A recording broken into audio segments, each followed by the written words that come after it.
It can get expensive, and taxpayers are paying for it all. In the past year, $500,000 was spent on food in hotels for sequestered jurors, and the deputies keeping an eye on them. People were sitting there at that table eating like they were on their biggest vacation of their lives. The deputies who were guarding us, they sure took advantage of that as well. They ate some very, very nice meals. Former jury foreman Alexis Amorose describes dinner time while she was on a sequestered jury. And this isn't unusual. Truth is, sequestered juries are the norm in Shelby County. We try to treat our jurors good. We want them to have a pleasant experience. We don't want them to leave with a negative attitude. Shelby County Sheriff's Office Chief Larry Young says jurors are allowed $55 a day for meal expenses. It's the same per diem that county employees get that we hold them to for breakfast, for lunch, and dinner combined. That may be policy, but in reality, I had wanted to get the steak with the lobster topping, with the add the extra this, whatever it was, there were no limitations put on that. A look at receipts confirms that. On a trip to Outback Steakhouse, jurors and deputies not only got filet, they added lobster tails. 6 days later, during the same trial, almost $1,500 was spent on food alone. Lunch at the courthouse is interesting. Records show for this lunch, 18 meals were needed. If you look at the receipt, you'll find out lunch for 44 was ordered. The paperwork for July 14, 2010 reveals 30 lunches were needed, 51 were ordered. Truth is, we don't know who's eating all that extra food. So, how much is this really costing you? Well, Sheriff's Office records prove food and hotel bills for the Jesse Dotson case cost taxpayers $56,000. Harry Coleman's trial, the man convicted of killing a man in a Cordova parking lot, cost just $7,400 in meal and hotel bills. One accused cop killer, Dexter Cox, was on trial for murdering a Fraser man. You paid $6,700 for 3.5 days of housing and feeding jurors and deputies. You've probably heard of those cases, but even more money is spent on the cases you've never heard about, like the trial Amorose was on. This was one guy hustling some money from somebody else, and it went wrong, and so they ended up resorting to violence. You may think sequestering juries is the norm, but jurors in Nashville, Detroit, Houston, or LA are rarely sequestered. The last time there was a sequestered jury in LA was the O.J. Simpson trial. That was back in 1995. Amorose, who's also a taxpayer, says sequestering her jury wasted your money. Thousands gathered on the plaza to the side of an empty table. Some were invited on stage. Curtains were raised, and the trick was over almost before it began.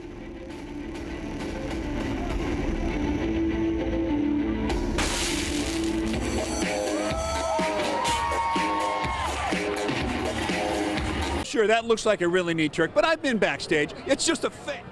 That was Jeff Beimfor, ABC 24. What happened? Help me! Like any good country song, this one starts with a love story. Serena Wages and Gabe Raybon met on a blind date 2 years ago. But I was pleasantly surprised to find out that she was a singer, and when I found out she was good, it was even better. Or you definitely wouldn't have dated me. But Friends of Lola didn't come together until Gabe was introduced to Serena's big brother, Houston. Yeah, we met in Memphis. We were all just kind of hanging out after dinner one night, and he brought out a guitar and started playing, and we ended up staying up until 3 in the morning that night and playing music, all three of us. Yeah. I was just trying to make a good impression on Big Brother. I know. That first impression was all it took. Now the trio's creating haunting melodies and killer harmonies with a hook of Memphis soul. I think all good music, regardless of genre, needs to have soul, and that's something that's often lacking. We're definitely country. We want to cross over into some different worlds, but if it doesn't have soul. As a band on the rise, Friends of Lola, named after their neighbor's pooch, has managed to avoid the backstabbing drama and deceit infamously portrayed in ABC's hit Nashville. They all live in one tiny apartment, but they say real life is less Scarlett and Gunnar and more Ross and Rachel. We are in close quarters, but we love it. We all just, grandparents are going to watch we're this. like a oh, right. Right? Well, there it is. It's like a sitcom. Yeah, it is. It's like Friends. And now Houston's dating my best friend, so yeah, it's really complicated. In between touring, they all have flexible side jobs. They spent all of last week recording their new EP, which they'll begin shopping to record labels with its new release at the end of the month. Now that we've had a chance to be a band for a while, we've kind of had time to like really know what sound we're going for and like think about why we're writing the songs and how they relate to us and everything. So it's just kind of, the band's morphed like they all do, but it's morphed in a way that we're all like really excited. And something Memphis should be excited about too. Give you the keys to the castle, and I will follow you down to El Paso. Friends of Lola's new album includes that song you heard there, Sweet Eyed Honey Pie.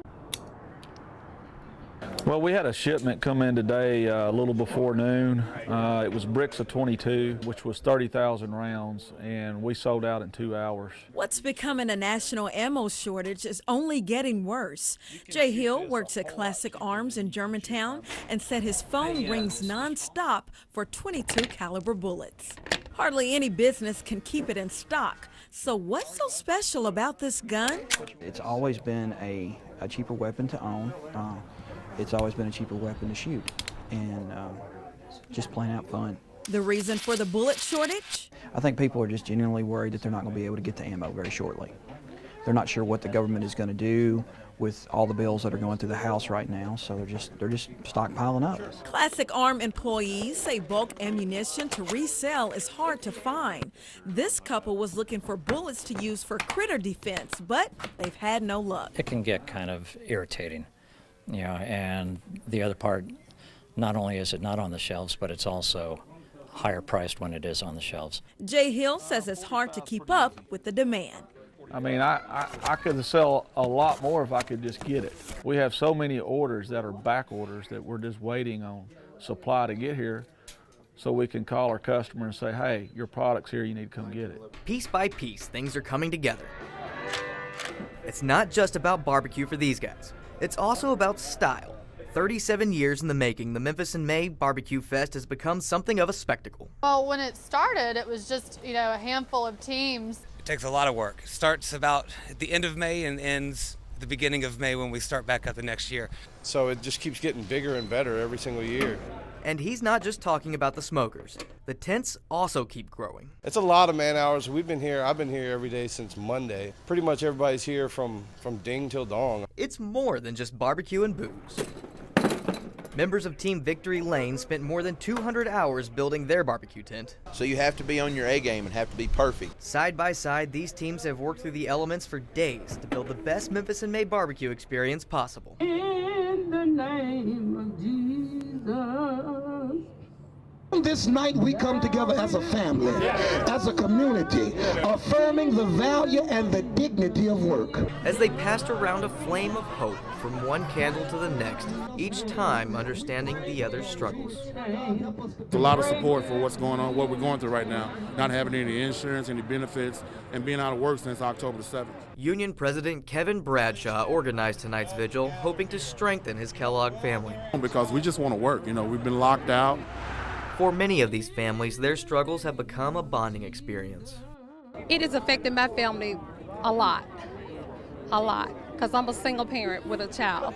These three women have 101 years between them at the factory. They locked us out.